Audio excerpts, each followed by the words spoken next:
Hey guys, Natasha here, and in this video I'd love to talk more about really letting go or surrender and this ability to soften.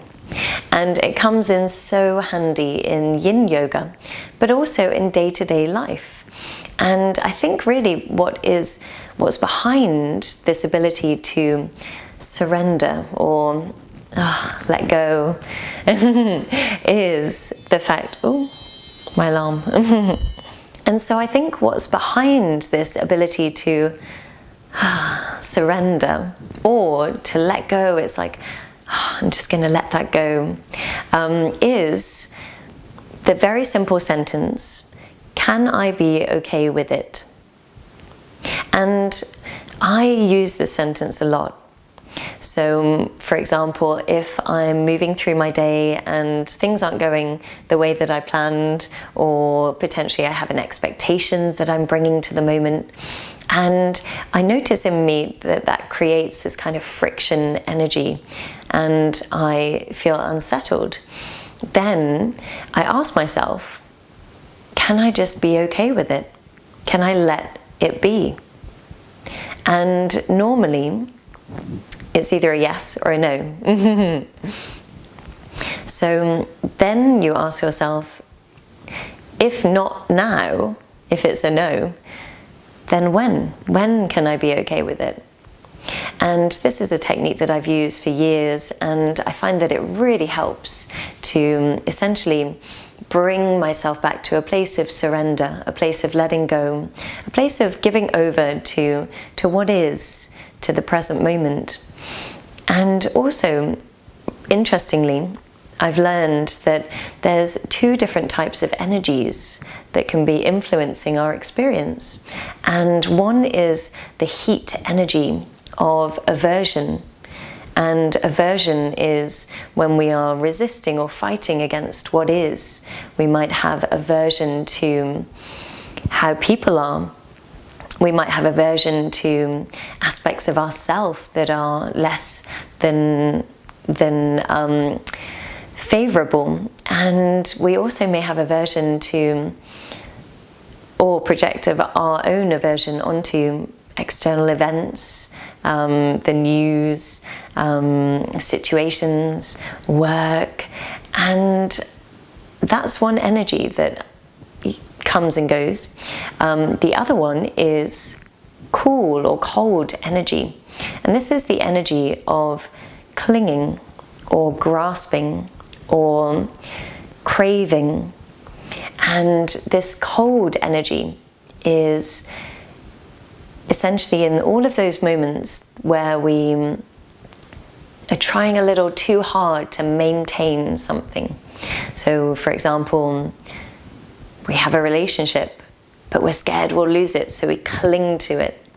Or we have this energy of grasping. We know what we want and we really, really want it, and we know that that will make us happy, and we grasp or we cling to this perceived idea.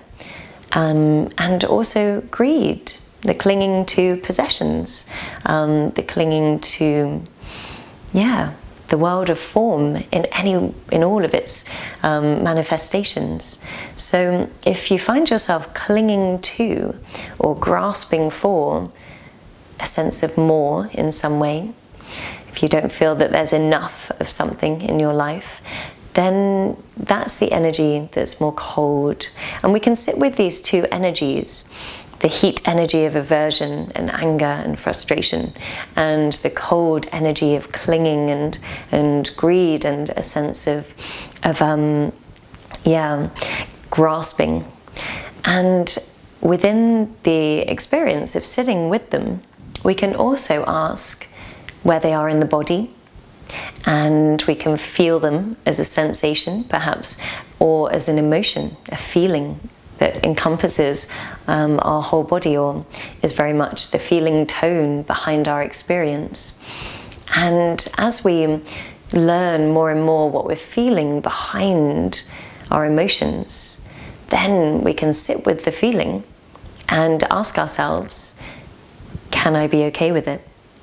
So can I be okay with the fact that I feel this energy inside of me that wants to cling? Or can I be okay with the fact that I feel this energy inside of me that makes me angry?